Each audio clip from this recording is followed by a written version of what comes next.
Igreja Batista de São Mateus do Sul, servindo e amando. Quem não leva a sua cruz e não me segue, não pode ser meu discípulo. Pois qual de vós, querendo edificar uma torre, não se assenta primeiro a calcular as despesas para ver se tem com que acabar? Para não acontecer que depois de haver posto os alicerces e não podendo acabar, todos os que a virem comecem a zombar dele, dizendo: este homem começou a edificar e não pôde acabar. Ou, qual é o rei que, indo entrar em guerra contra outro rei, não se senta primeiro a consultar se com 10.000 homens pode sair ao encontro, do que vem com ele com 20.000? No caso contrário, enquanto o outro ainda está longe, manda embaixadores e pede condições de paz. Assim, pois, todo aquele que é dentre vós, que não renuncia a tudo quanto possui, não pode ser meu discípulo. Bom é o sal, mas se o sal se tornar insípido, com o que há de salgar e restaurar o sabor, não presta nem para a terra, nem para adubo. Lança-no fora. Quem tem ouvidos para ouvir, ouça. Amados, na minha meditação, pedindo a Deus para que Deus nos abençoasse, me abençoasse, para que eu pudesse trazer a palavra de Deus para o coração dos irmãos, Deus me trouxe essa palavra com o seguinte tema: ser discípulo. Ser discípulo. As multidões seguiam a Jesus. As multidões tinham uma visão diferente da qual Jesus tinha do ministério do Filho de Deus. Jesus não estava disposto a ter fama como curador, como aquele que impunha as mãos e as pessoas eram curadas. Ele não estava disposto a ser conhecido como esse tipo de pessoa.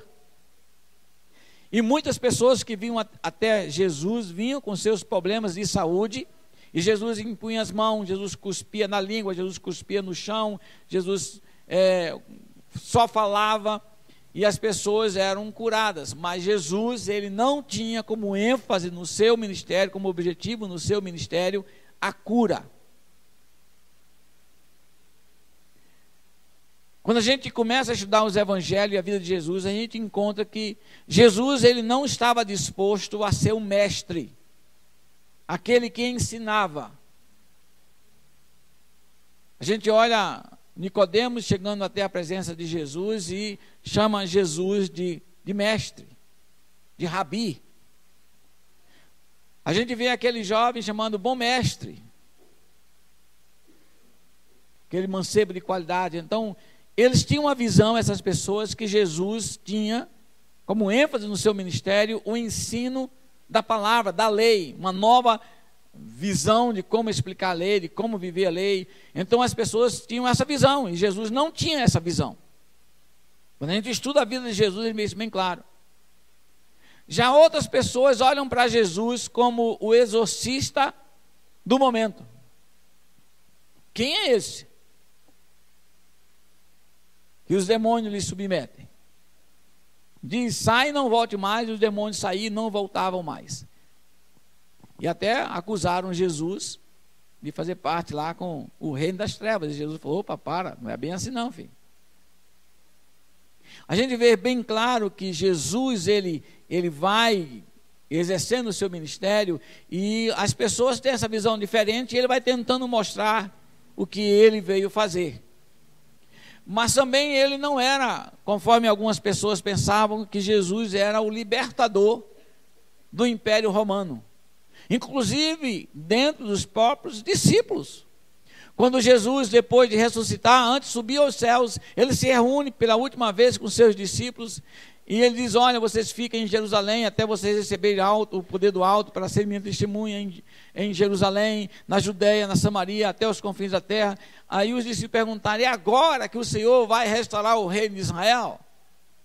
Aqueles homens que andaram com Jesus, que eram discípulos de Jesus, a visão deles também estava meio distorcida. E Jesus não veio libertar o povo do Império Romano. E quando a gente olha as multidões têm esses interesses dentro do seu coração ali, uma visão distorcida. Mas Jesus, ele não veio para isso. É claro, quando nós abrimos a Bíblia no livro de Lucas, no capítulo 4, no verso 19, no verso 16, diz: indo Jesus para Nazaré, onde foi criado, entrou num sábado na sinagoga, segundo o seu costume, levantou-se para ler. Então lhe deram o livro do profeta Isaías, e abrindo o livro, achou o lugar em que estava escrito: o Espírito do Senhor está sobre mim, pelo que me ungiu para evangelizar os pobres. Enviou-me para proclamar a libertação aos cativos e restauração de vista aos cegos, para pôr em liberdade os oprimidos. E o verso 19 dizia: apregoar o ano aceitável do Senhor. Tendo fechado o livro, devolveu o assistente e sentou-se, e todos na sinagoga tinham os olhos fitos nele. Então passou a Jesus a dizer-lhes: hoje se cumpriu as escrituras que acabais de ouvir. Se cumpriu. A gente olha nesse texto que o ministério de Jesus tinha cura. Ele realizou cura. Ele expulsou demônios. Ele ensinou. Ele mostrou como realmente ser livre do Império Romano. Ele deu todas as dicas, mas a ênfase não era essa. A ênfase era apregoar o ano aceitável do Senhor. Tudo que ele fez, tudo que ele ensinou, as curas, a expulsar demônio, é para que as pessoas olhassem para ele, para Jesus, e vissem nele o Filho de Deus. E por isso fossem salvos.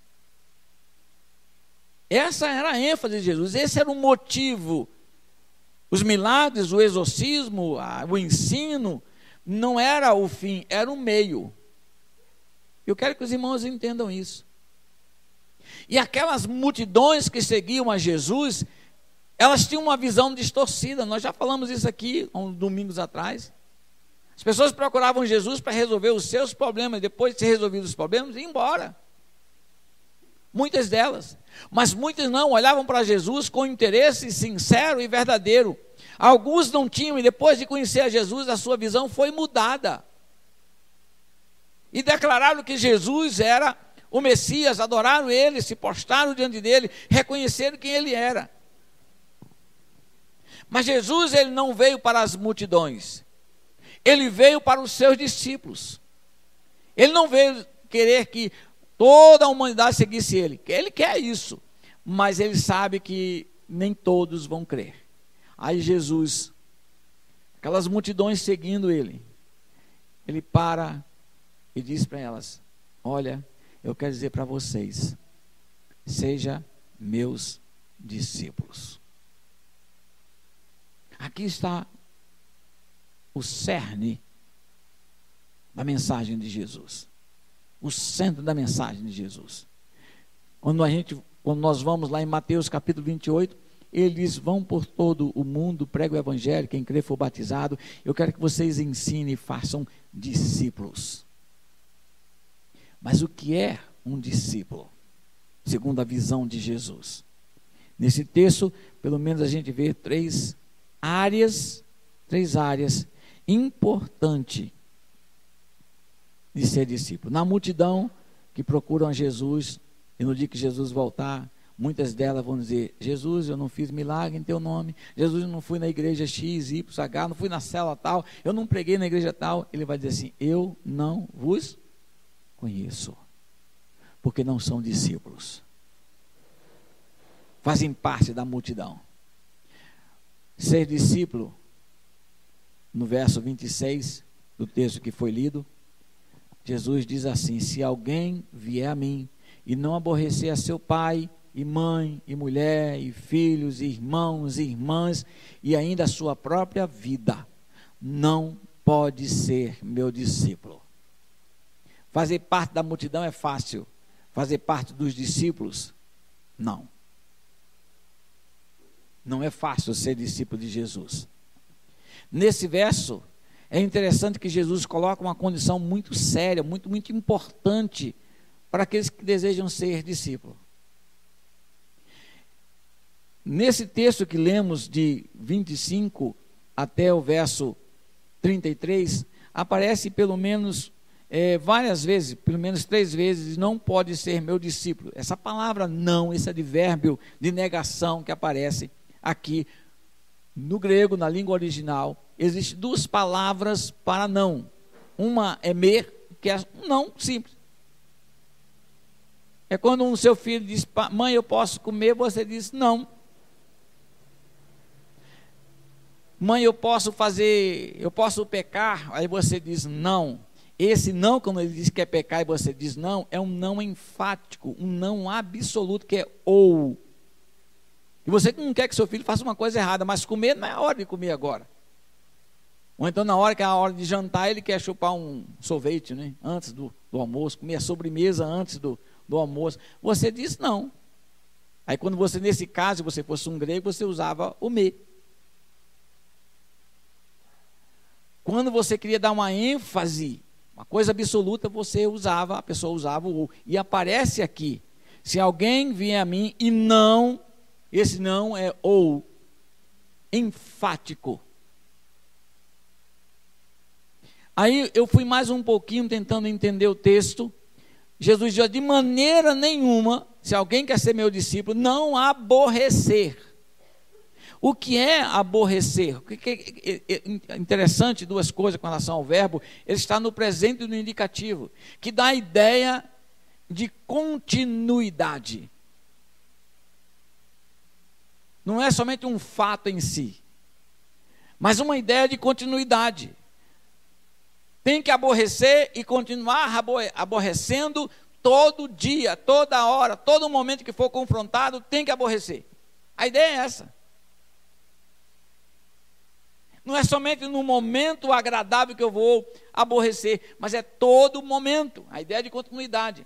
E é interessante que a voz que o verbo está aqui é a voz ativa. O que significa isso? Que a ação é sua. Deus não vai descer do céu para colocar isso no seu coração, é você que tem que tomar a decisão. Eu tenho que tomar a decisão de aborrecer. Não está na voz passiva, que é o caso de enchei-vos do Espírito. Está na voz passiva, que a ação é do Espírito Santo de Deus em nos encher. Aqui não, eu é que sou o agente da ação. Você é que é o agente da ação, para tomar a decisão de fazer o que Jesus está dizendo aqui. A palavra aborrecer no grego, outro aspecto que me chamou a atenção, é a palavra micel, a qual significa odiar, detestar ou perseguir com ódio. Meu Deus, né? Jesus está dizendo isso, que você tem que ter essa atitude. Para com quem? Para com seu pai, para com a sua mãe, para com a sua mulher, para com seus irmãos e irmãs, e ainda também com a sua própria vida. Nós precisamos entender o que Jesus está dizendo aqui, porque senão nós vamos fazer igual aquela irmãzinha. Quando se converteu numa determinada religião, ela leu esse texto, opa, achei. Chegou lá e buscou a separação do marido. O marido, mas por quê? Não, a Bíblia diz que eu tenho que odiar você, e eu não vou ficar andando com alguém que eu odeio, então eu vou separar de você. Eu vou andar com Jesus agora. Não é isso que Jesus está dizendo, gente. Não vá usar isso aqui para separar da sua esposa, do seu esposo, ou sair de casa, de jeito nenhum. Não é isso que Jesus está dizendo aqui. O que Jesus está dizendo? Se não, amados, nós vamos Jesus está se contradizendo o que ele diz lá em Mateus capítulo 22, verso 34 a 37, 34 em diante. Diz assim o texto de Mateus 22, 34 em diante. Entretanto, os fariseus, sabendo que ele fizera calar os saduceus, reuniram-se em conselho, e um deles, intérprete da lei, experimentando, lhe perguntou: Mestre, qual é o grande mandamento da lei? Respondeu-lhe Jesus: qual é o primeiro grande mandamento da lei, amados? Amar ao Senhor teu Deus de toda a tua alma, de todo o teu coração e de todo o teu entendimento. Este é o primeiro e grande mandamento. E o segundo, semelhante a esse, qual é? Jesus está se contradizendo? Não. O que Jesus está dizendo lá no texto de Lucas? O que Jesus está se referindo é a lealdade. Eu vou pedir aos amados ali da mesa de som, faça um favor para mim, se você pudesse baixar o vídeo lá daqueles cristãos que foram mortos, né? YouTube, isso. Está cheio, né?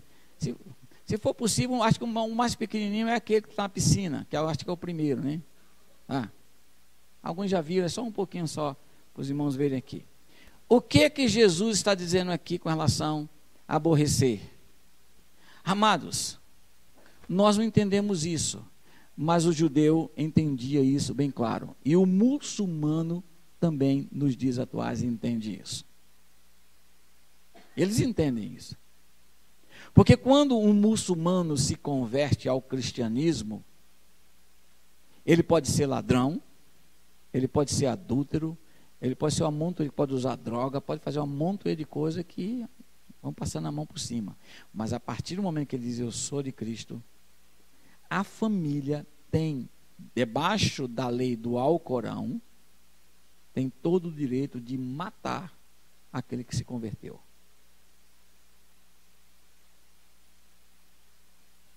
Ele tem todo o direito de deserdar, é legal, tirar o nome da pessoa da herança. E ele tem todo o direito legal, segundo o Alcorão, de expulsar essa pessoa de casa. Os mais radicais matam mesmo. Os menos radicais expulsam de casa e tiram o nome do meu filho, eu não tenho mais filho, ele morreu.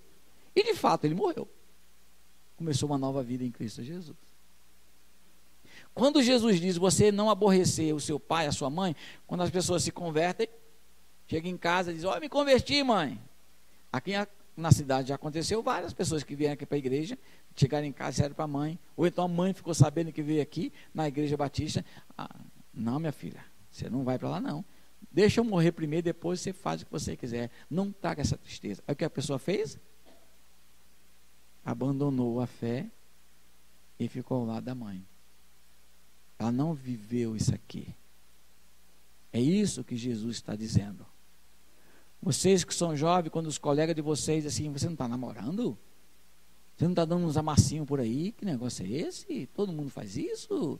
Vamos embora, fulano tal está afim de você, e você, então, já que todo mundo faz, né? Eu vou fazer, ou porque o irmãozinho lá faz também, eu vou fazer também, aí vai. Amados, você tem que aborrecer a sua própria vida.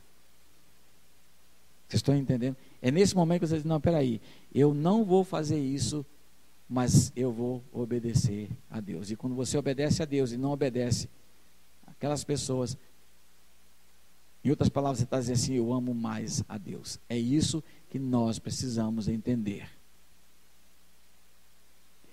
Odiar aqui tem esse sentido.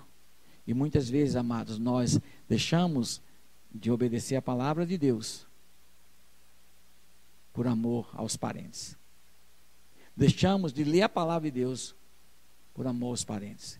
Deixamos de viver a palavra de Deus por amor aos parentes. Deixamos até de vir à casa de Deus por amor a parentes. Esse dia eu recebi na minha casa uma família abençoada. Eu falei, meu amado, você está aqui, eu vou acordar cedo, se você ouvir barulho pode dormir até a hora que você quiser. Eu tenho um compromisso na igreja. Tá aqui, vou deixar o pão, a margarina, o leite, tudinho, deixamos tudo prontinho lá para eles e nos mandamos para a igreja. Quando eu voltei, estava acordado. Ô, meu irmão, tudo bom? Tudo bom? Como é que foi? Dormi, pastor, dormi até tarde. Eu falei, amém, que bom. Mas eu não fiquei fazendo sala para aquele amado. Vocês estão entendendo, amados? O que é o aborrecer? Nós precisamos tomar uma decisão. Achou o vídeo? Muitas vezes, amados, nós precisamos tomar uma decisão com relação. Por certo, você já deve ter ouvido falar do Estado Islâmico. O que eles estão fazendo com os cristãos? É o da piscina? Solta o som na caixa aí, gente.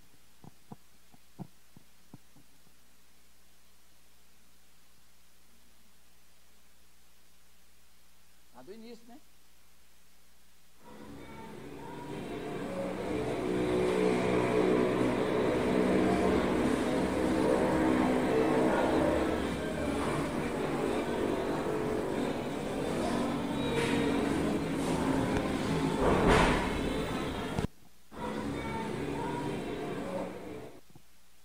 Amados, é isso que tem acontecido. aonde o Estado Islâmico está, aonde os muçulmanos estão, eles estão fazendo isso. Na Nigéria eles chegam, você deve ter se lembrado de uma faculdade que eles chegaram, disseram para os cristãos que ali estudavam, quem é cristão, para cá, quem é muçulmano, para lá. E aos cristãos disseram, você se converte ao islamismo, sim ou não? Não, lasca fogo. Eles morreram, por amor a Jesus. Não negar a sua fé.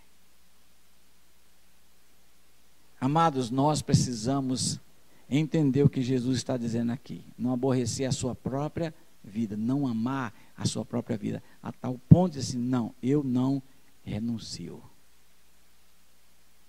Eu perguntaria à nossa presidente, quando ela defendeu o Estado Islâmico, se ela teria coragem de mandar a sua netinha ou um netinho para ir para lá. Os cristãos são vendidos. Se não são mortos, as meninas são vendidas como escravas sexuais. Amados, isso é duro, a gente ouvir isso, mas é realidade. Mas muitos cristãos dizem assim, não, eu não nego a fé em Jesus. Você, por certo, viu aquele outro vídeo daqueles que estão na praia lá. Morreram vários, e eles morreram agradecendo a Deus a oportunidade. Os irmãos não sabem da repercussão que aquilo teve nos céus e quantas pessoas hoje servem a Deus por causa daquilo. Amados, nós precisamos entender o que é ser discípulo de Jesus. Ser discípulo, se for necessário, eu entrego minha vida. A gente não entende isso muito.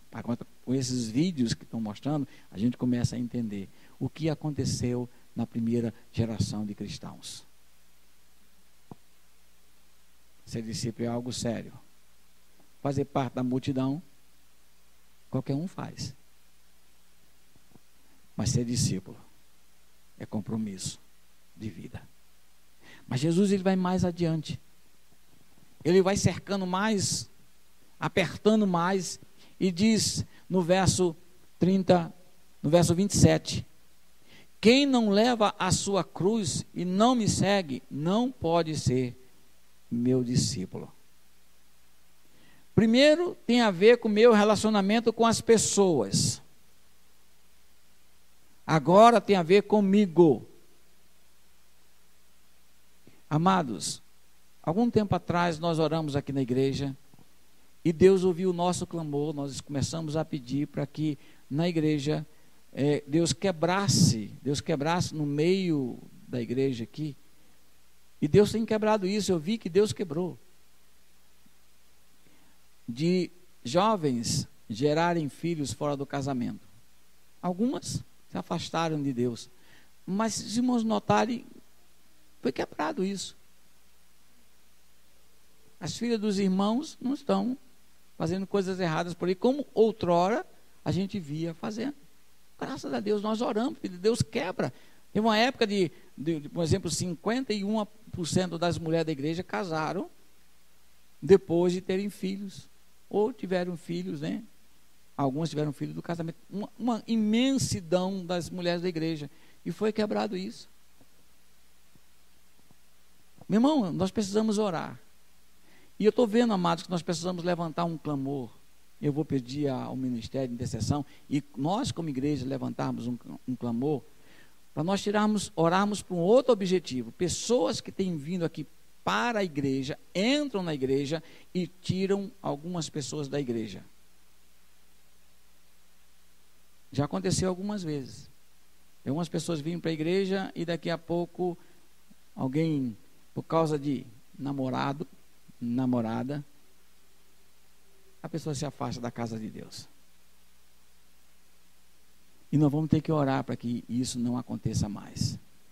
Que as pessoas que vêm para aqui, venham por causa de Deus e fique aqui transformada pela glória de Deus. A glória de Deus transforme essas pessoas e elas não sejam meios para alguns se afastarem da casa de Deus.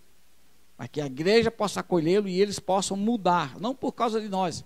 Nós precisamos, já aconteceu várias vezes isso, amados. E nós precisamos lutar. De mostrar na nossa vida, no nosso dia a dia, que a vinda das pessoas para cá é uma mudança de vida da parte delas, para que elas possam ver em nós essa mudança e dizer: não, eu quero esse Jesus. Vocês estão levando a sério a vida cristã, para que nenhum dos nossos filhos seja enrolado por essas pessoas. Somos nós que temos que tomar essa posição de ensinar os nossos filhos a serem discípulos do Senhor Jesus, aonde eles estiverem, no relacionamento dele com as pessoas, mas também nós. Aí Jesus diz bem claro: aquele que não leva a sua cruz não pode ser meu discípulo. Amados, uma coisa que me chamou a atenção lá em Êxodo 33, depois que o povo peca, Deus diz para Moisés: eu não vou mais no meio do povo. E Moisés intercede, diz: Deus, se o Senhor não for conosco, como nós seremos diferentes das outras nações? Amado, se Deus não for conosco, as pessoas vão olhar para nós e dizer: essa igreja aí é igualzinha a todas as outras. Não houve diferença nenhuma. Aí Deus falou: então tudo bem, Moisés, eu vou atender o seu pedido, eu vou com vocês. Aí Moisés foi mais além. Moisés então foi mais afoito. E disse: Deus, já que o Senhor vai conosco, o Senhor não vai mandar anjo nenhum, é que o Senhor vai conosco. Então Deus, mostra-me a tua glória. Eu quero ver a tua glória, Deus. Aí Deus falou assim: não. Porque a partir do momento que um homem vê a minha glória, vai morrer.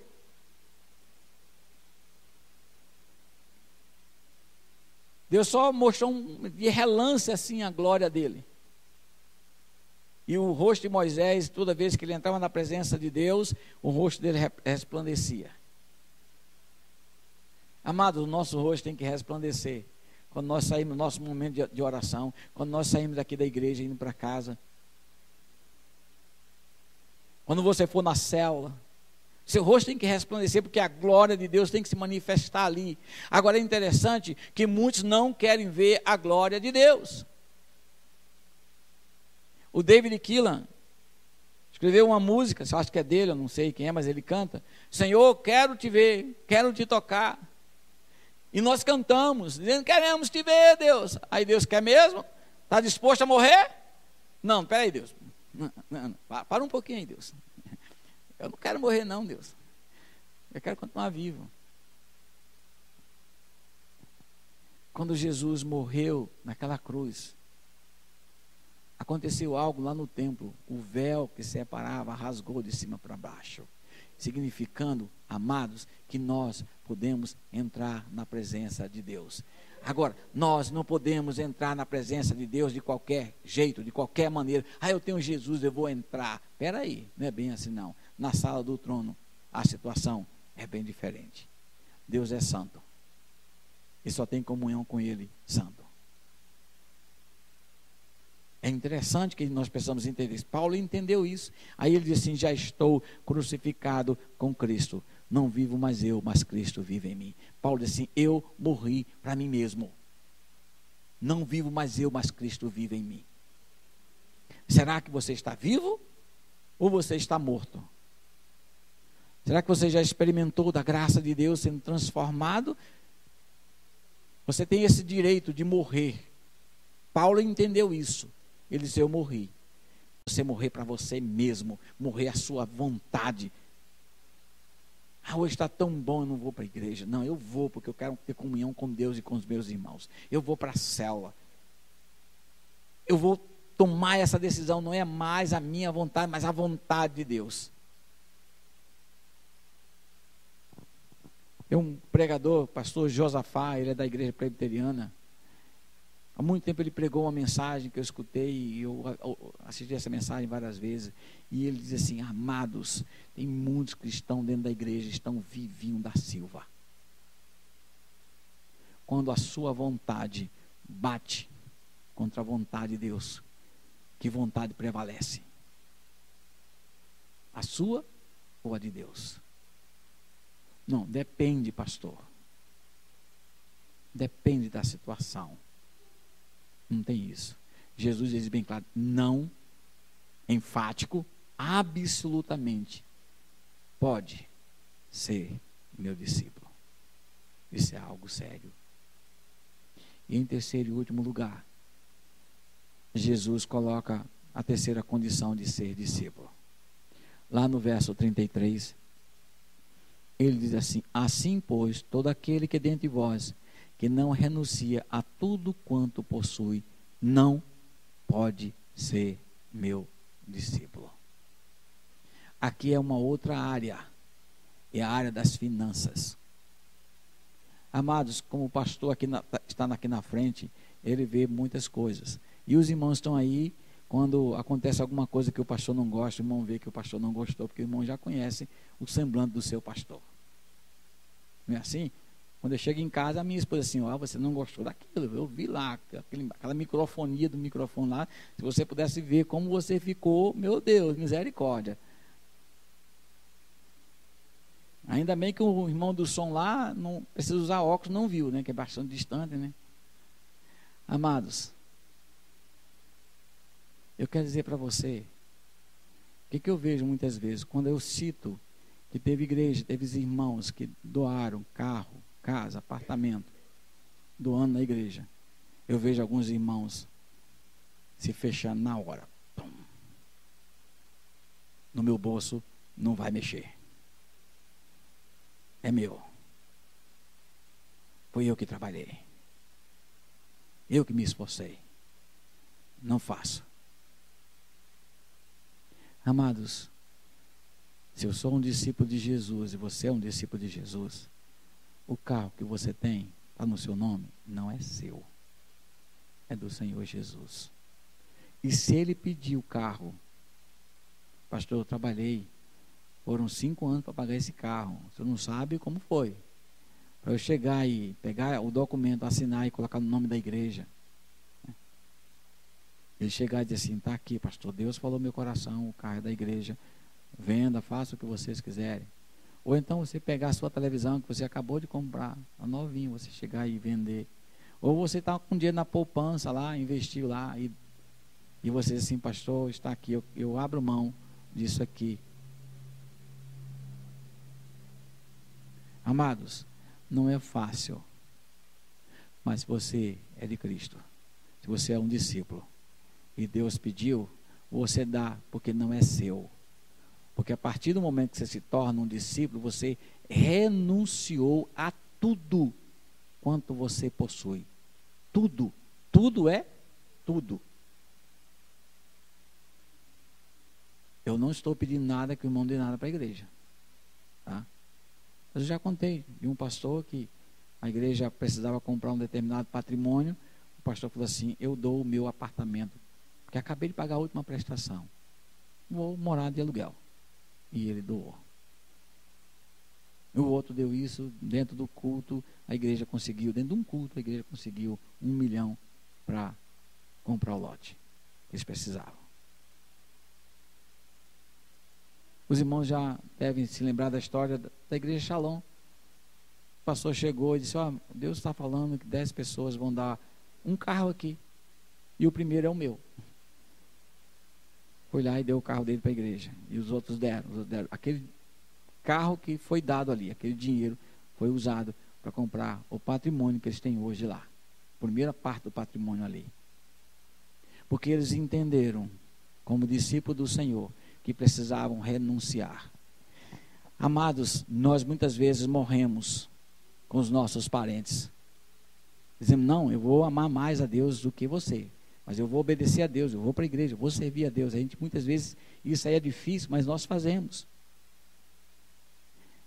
Com relação a você morrer para você mesmo, é difícil, mas nós assumimos o compromisso e vamos servir. Mas quando vai mexer no seu bolso, no meu bolso, a gente pensa 2 vezes. Será que é Deus mesmo? Será que Deus está pedindo isso? Eu vejo isso, amados. E nós precisamos dizer para Deus, Deus não é meu, é teu. Ageu, ele diz bem claro, no capítulo 4, no capítulo 12, verso 8, minha é a prata, meu é o ouro. Minha é a prata, meu é o ouro. Amados, está aqui bem claro, Deus dizendo isso. O Salmo 24, 1, o verso 1 e 2 diz bem claro: do Senhor pertence a terra e tudo que nela contém. Colossenses 3,5 diz assim: mortificai, pois, os vossos membros que estão na terra, a prostituição, a impureza, a afeição desordenada, a vil concupiscência e a avareza, que é a idolatria.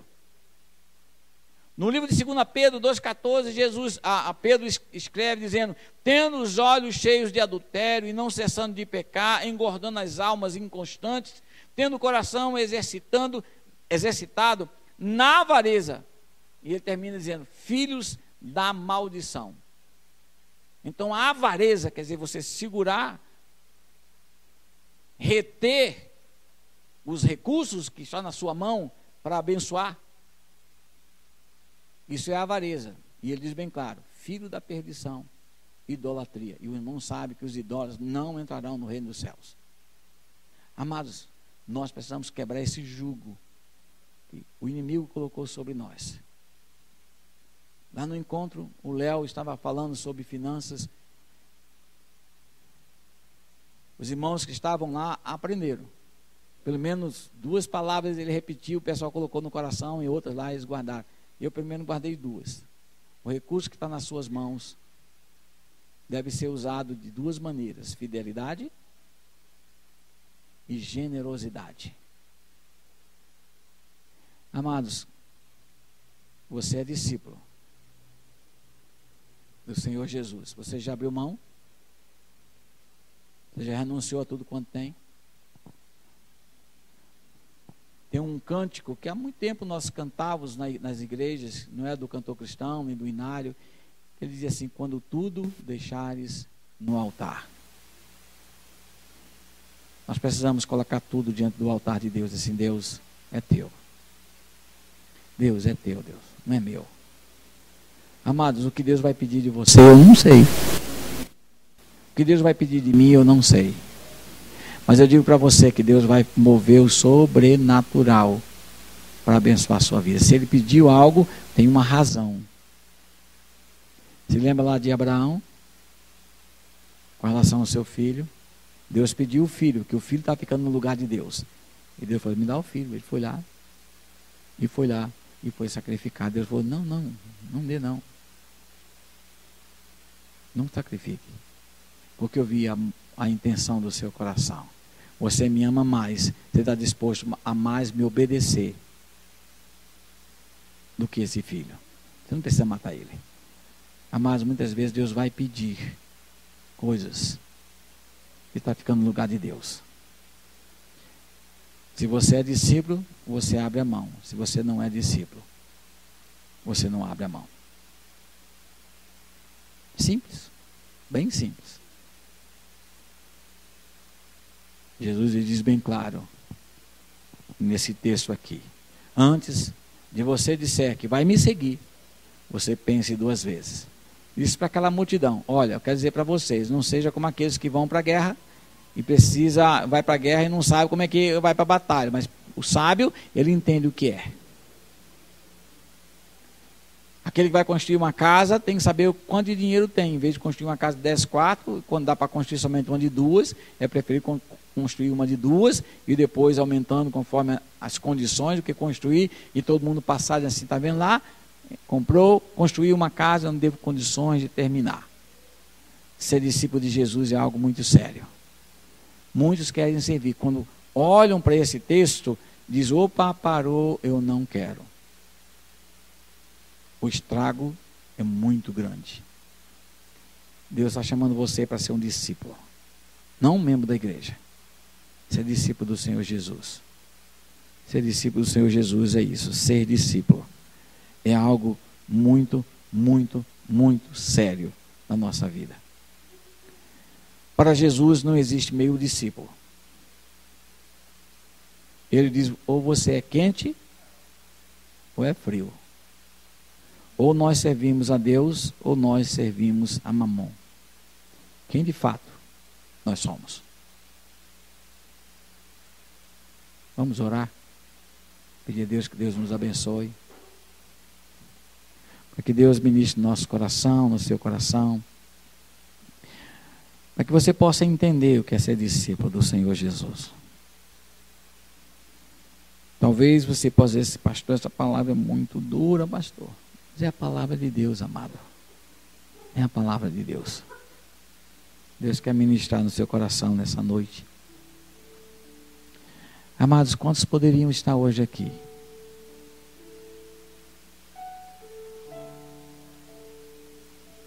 Quantos poderiam abençoar vidas, colocando o que tem nas mãos de Deus, ao serviço de Deus? Querem servir a Deus de qualquer jeito, não pode, amado. Deus quer nos abençoar. Deus quer te abençoar, filho amado.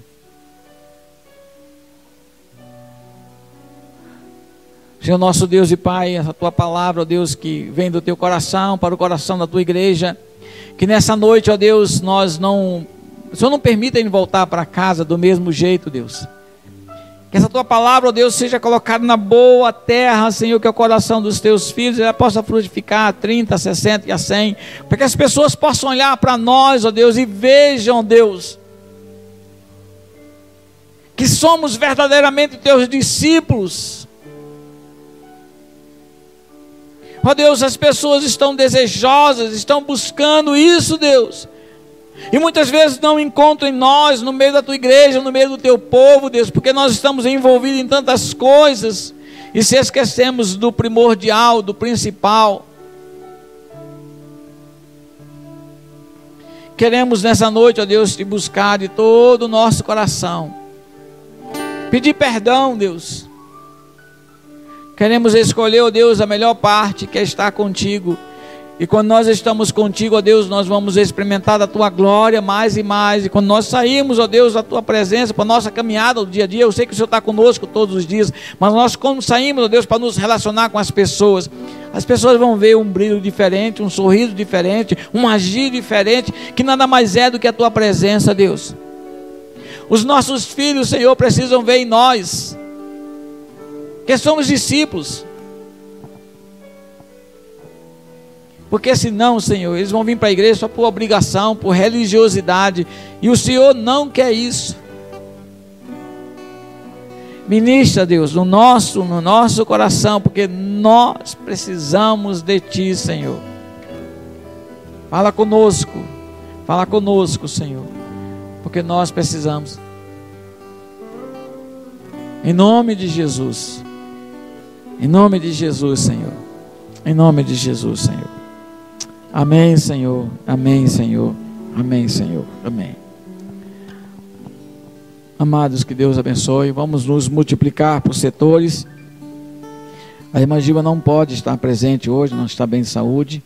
Então eu vou pedir à irmã Nelly que se reúna com o setor dela e entregue as folhas, os avisos que precisam ser dados, né? Ser dados. Amém? Que Deus nos abençoe, amados. Vamos nos multiplicar. Igreja Batista de São Mateus do Sul, servindo e amando.